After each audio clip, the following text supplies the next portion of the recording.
పంచ మనం ninth class fourth లెసన్లో చదువుకున్నాం, సగం చదువుకున్నాం. మిగతా సగం ఇప్పుడు చదువుకుందాం, ఏంటో విందాం. సో వాద్యంత్రం మీద ఎన్నో ప్రయోగాలు చేశారు.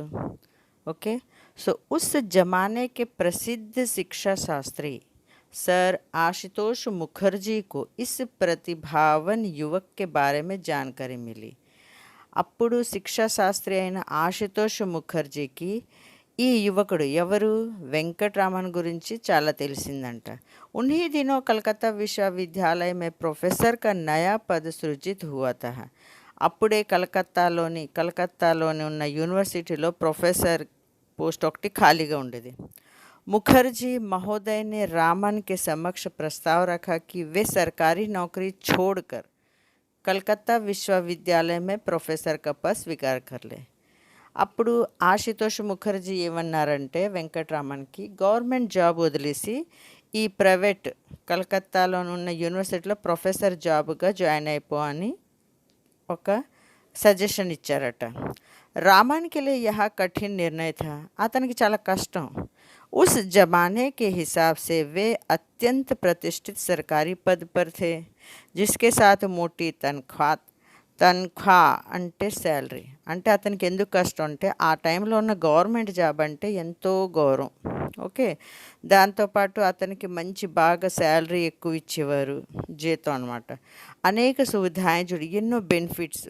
ఉన్హీ నౌకరీ కర్తే ఏ हुए 10 वर्ष बीत चुके. అతనికి 10 సంవత్సరాలు అయింది గవర్నమెంట్ జాబ్ జాయిన్ అయ్యి. ऐसी हालत में सरकारी नौकरी छोड़कर कम वेतन और कम सुविधाओं वाले विश्वविद्यालय की नौकरी में आने का फैसला करना हिम्मत का काम था. అలాంటప్పుడు గవర్నమెంట్ జాబ్ వదులుకొని తక్కువ జీతానికి బెనిఫిట్స్ తక్కువ ఉన్న ఈ ప్రొఫెసర్ జాబ్లో జాయిన్ అవ్వడం కొంచెం కష్టమే.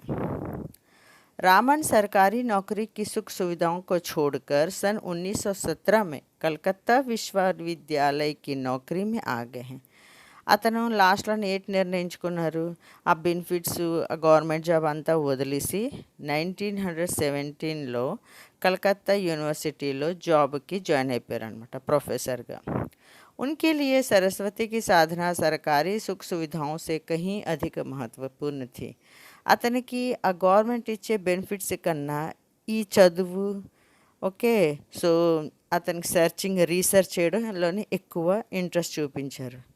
कलकत्ता विश्वविद्यालय के शैक्षणिक माहौल में वे अपना पूरा समय अध्ययन अध्यापन और शोध में बिताने लगे. ఎప్పుడైతే అతను ఆ యూనివర్సిటీలో ప్రొఫెసర్గా జాయిన్ అయిపోయారో సో ఇంకా అక్కడ చదువుతూ రీసెర్చ్ చేస్తూ ఎన్నో చేయడం మొదలెట్టారనమాట. 4 साल बाद అతను జాయిన్ అయిన 4 years తర్వాత అంటే 1921 में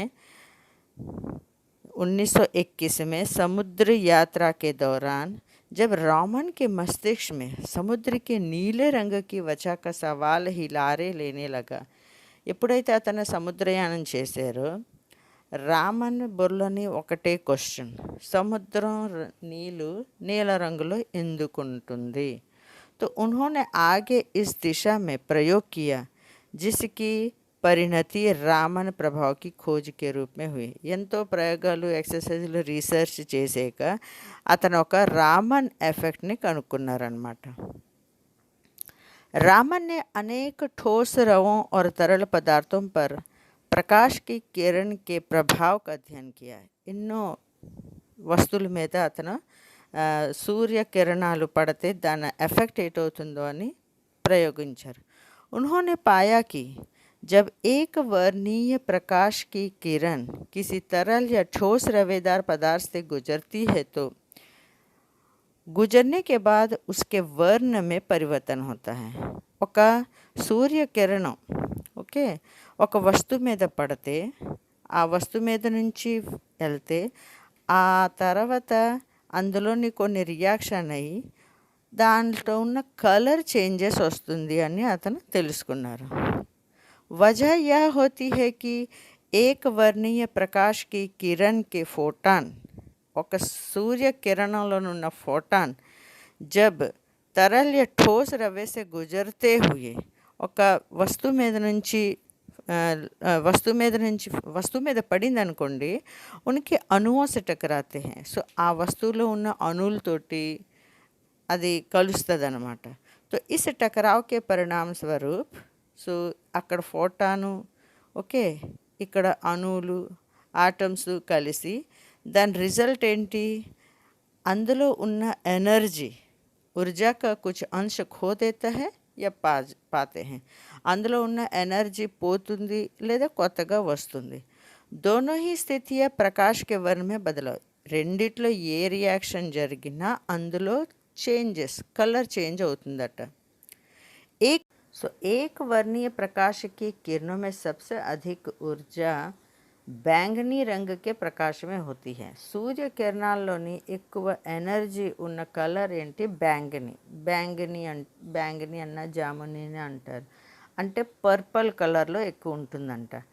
సో बैंगनी के बाद क्रमशः సో पर्पल कलर తర్వాత नीले ब्लू कलर, आसमानी लाइट ब्लू, हरे ग्रीन, पीले येलो, नारंगी ऑरेंज और लाल रेड कलर्स का नंबर आता है, वर्ण का नंबर आता है. ओके, इस प्रकार लाल वर्णीय प्रकाश की ऊर्जा सबसे कम होती है. అంటే రెడ్ కలర్ది ఉన్నది కదా, సో అది చాలా తక్కువ ఉంటుంది.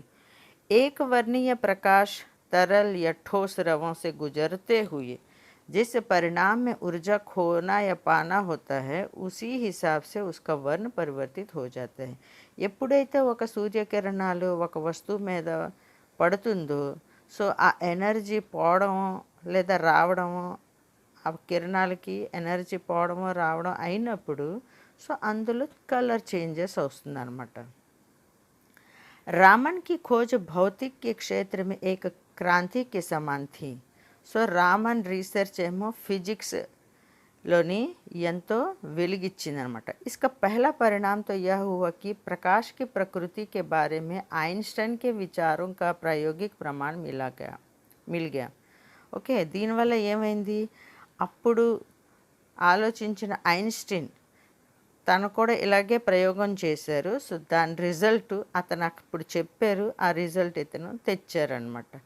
आइंस्टीन के पूर्ववर्तीय वैज्ञानिक प्रकाश को तरंग के रूप में मानते थे.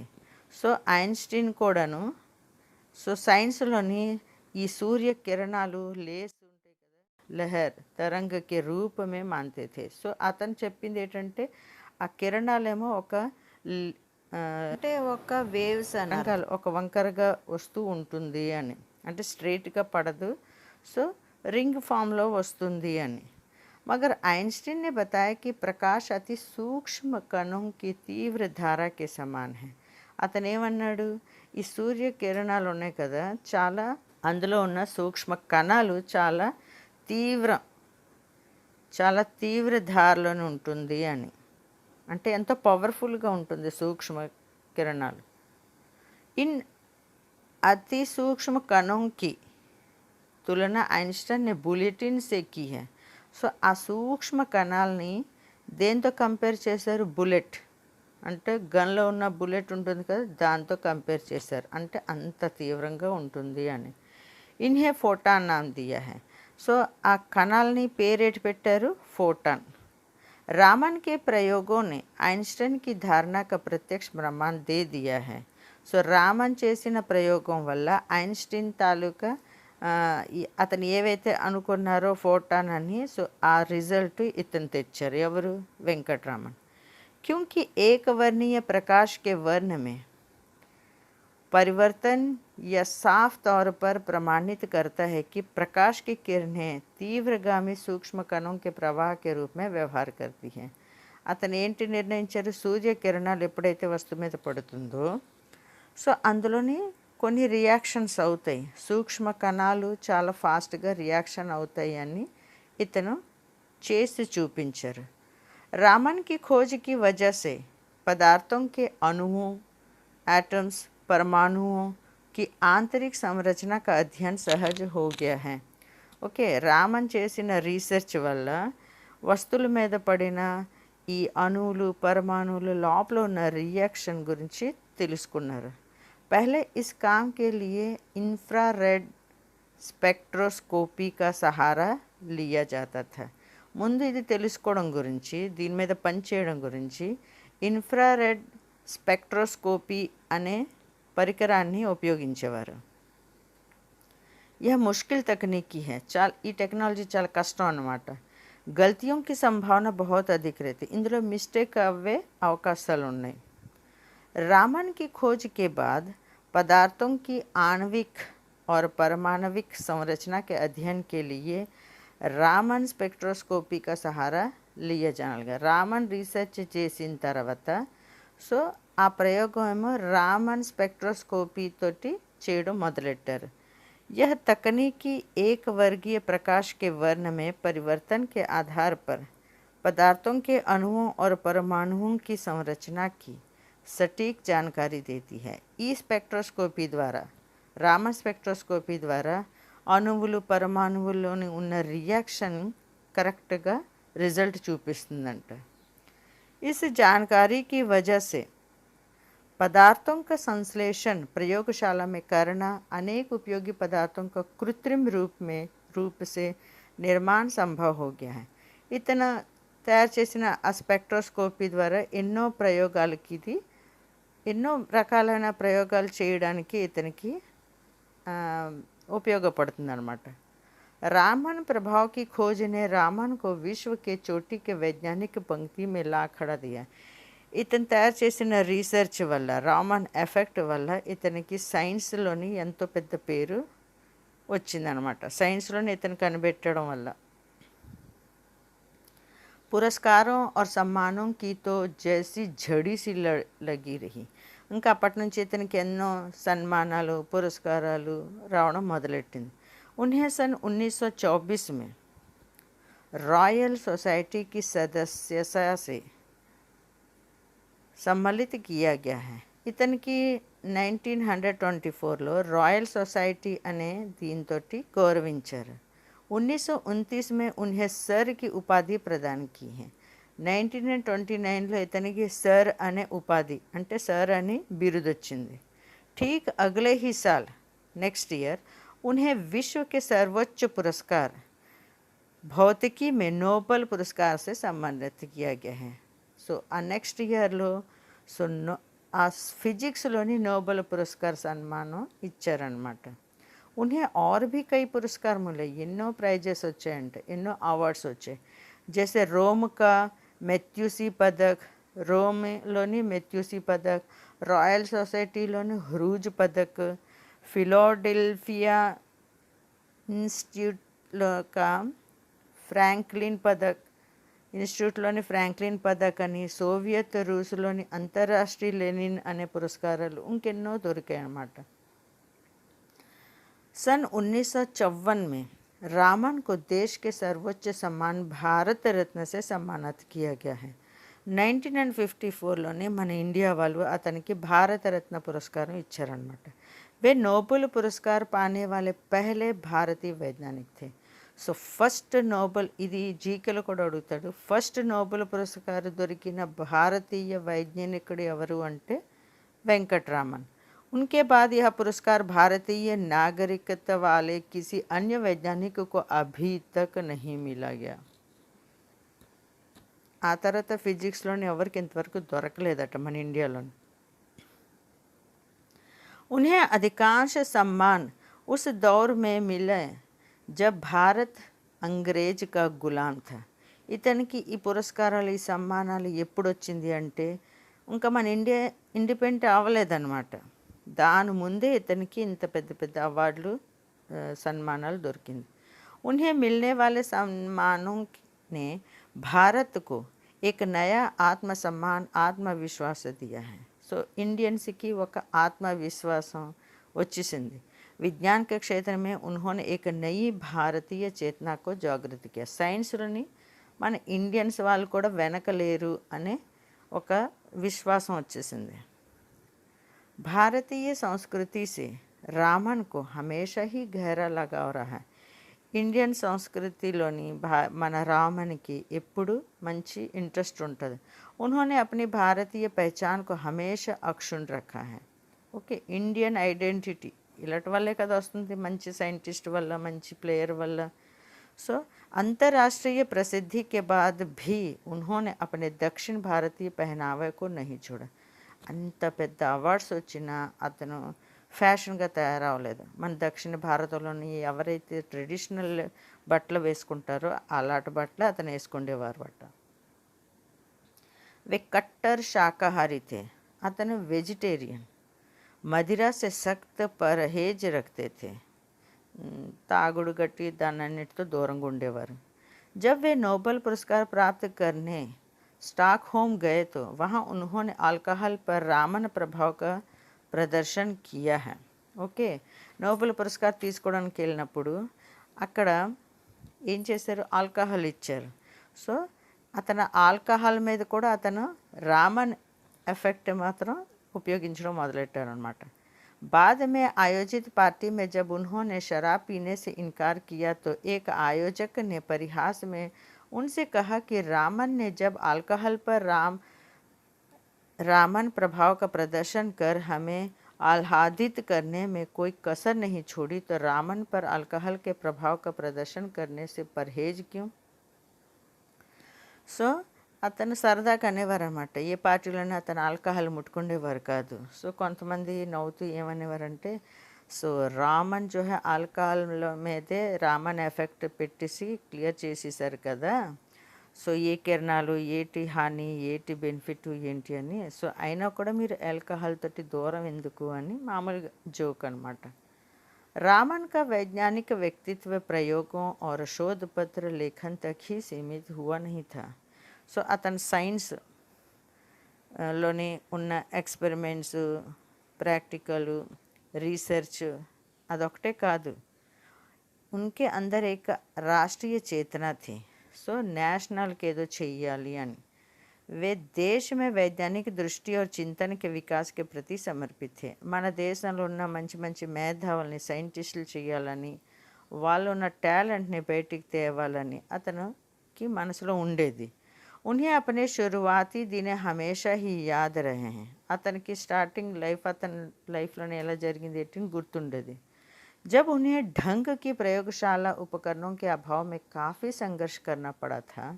ఎప్పుడైతే అతను ల్యాబొరేటరీ లేదు కదా, సో అతను ప్రాక్టీస్ ఎలా చేస్తాడు, సో చాలా కష్టాలు ఎదుర్కొన్నాడు.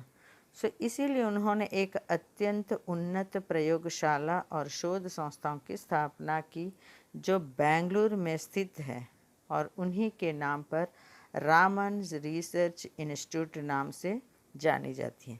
సో అలాగా అందరికీ ఉండాలి అనే ఉద్దేశంతో, నాలాగా రీసెర్చ్ చేసేవాళ్ళు ఎంతోమంది ఉంటారు, వాళ్ళు అలాంటి ఇబ్బందులు పడకూడదని బెంగళూరులోని రామన్ రీసెర్చ్ ఇన్స్టిట్యూట్ అని लैबोरेटरी ओपन చేశారు. भौतिक शास्त्र में अनुसंधानों को बढ़ावा देने के लिए उन्होंने इंडियन जर्नल ऑफ फिजिक्स नामक शोध पत्रिका प्रारंभ की है. మన ఇండియన్స్లోని ఫిజిక్స్ మీద ఎక్కువ రీసెర్చ్ చెయ్యాలి అనే ఉద్దేశంతో ఇండియన్ జర్నల్ ఆఫ్ ఫిజిక్స్ అనే రీసెర్చ్ పత్రిక అంటే मैगजीन स्टार्ट చేశాడు. अपने जीवन काल में उन्होंने सैकड़ों शोध छात्रों का मार्गदर्शन किया है. సో అతని లైఫ్లో ఎంతోమంది పిల్లలకి మార్గదర్శనం చూపించారు. जिस प्रकार एक दीपक से अन्य कई दीपक जल उठते हैं, उसी प्रकार उनके शोध छात्रों ने आगे चलकर काफ़ी अच्छा काम किया है. ఎలాగైతే ఒక దీపంతో ఎన్నో దీపాలు వెలిగిస్తామో అలాగే అతను రీసెర్చ్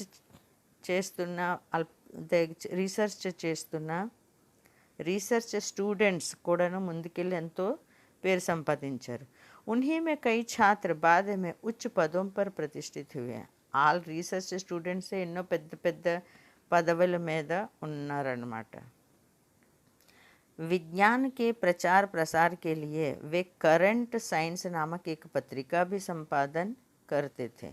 సో సైన్స్ని ఇంకా ముందుకు పెంచాలి అనే ఉద్దేశంతో కరెంట్ సైన్స్ అనే పేరుతోటి మ్యాగజైన్ కూడా ఓపెన్ చేశారన్నమాట. रामन प्रभाव केवल प्रकाश की किरणों तक ही सीमित नहीं था.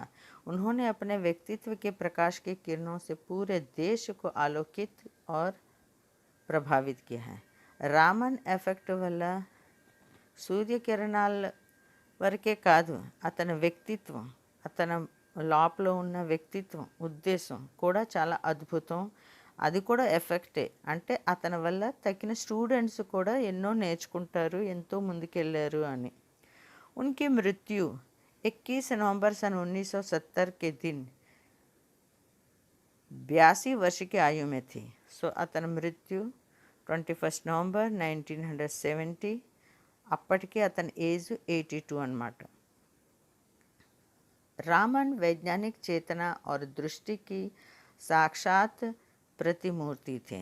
तो సైన్స్కి అతను ఒక మంచి సింబల్ అన్నమాట. అతను ఒక यूनिक पर्सन मन इंडिया की. उन्होंने हमें हमेशा ही यह संदेश दिया कि हम अपने आसपास घट रही विभिन्न प्राकृतिक घटनाओं की छानबीन एक वैज्ञानिक दृष्टि से करें. అతను ఏమంటారంటే మన చుట్టుపక్కల ఉన్న ఎన్నో విషయాలు మామూలుగా కనిపెట్టి వదిలేయకుండా ఒక సైన్స్ దృష్టితో చూడమంటాడు. तभी तो उन्होंने संगीत के सुर ताल प्रकाश के किरणों की आभा के अंदर से वैज्ञानिक सिद्धांत खोज निकाले. సో అప్పుడే అతను వాద్య యంత్రాల మీద, తాళం మీద, ఆ రాగం మీద రీసెర్చ్ చేసి అందులో కూడా ఎన్నో రీసెర్చ్లు చేశారనమాట సౌండ్స్ వల్ల. हमारे आसपास ऐसी न जाने कितनी ही चीज़ें बिखरी पड़ी है जो अपने पात्र की तलाश में हैं. అలాగే ఎన్నో విషయాలు మన చుట్టుపక్కల ఉంటాయి. ప్రతి ఒక్క విషయం కూడా మనం చూసి అబ్జర్వ్ చేసి ఎందుకు ఏంటి అని క్వశ్చన్ వేస్తే ఎన్నో రహస్యాలు బయటకు వస్తాయి. ज़रूरत है रामन के जीवन से प्रेरणा लेने की और प्रकृति के बीच छुपे वैज्ञानिक रहस्य का भेदन करने की. సో రామన్ మామూలుగా సముద్రం చూసి కంటే సముద్రం నీళ్ళు ఎందుకు నీలంగా ఉంది అని క్వశ్చన్ వేయడం వల్లే కదా అతను రామన్ ఎఫెక్ట్ కనుక్కున్నారు, పేరు ప్రతిష్ఠ తెచ్చుకున్నారు, నోబెల్ పురస్కారం వచ్చింది, దేశ విదేశాల్లో మంచి గౌరవం వచ్చింది. అలాగే అతను ప్రేరణను తీసుకొని మన చుట్టుపక్కల ఉన్న ప్రకృతిలోని ఉన్న మార్పుల్ని చూస్తే, సైన్స్ పరంగా చూస్తే అందులో ఉన్న సైన్స్ రహస్యాన్ని కనుక్కోవచ్చు అని అతని ఉద్దేశం. మళ్ళీ మనం నెక్స్ట్ వీడియోలో కలుద్దాం. అంతవరకు సెలవు. బాయ్.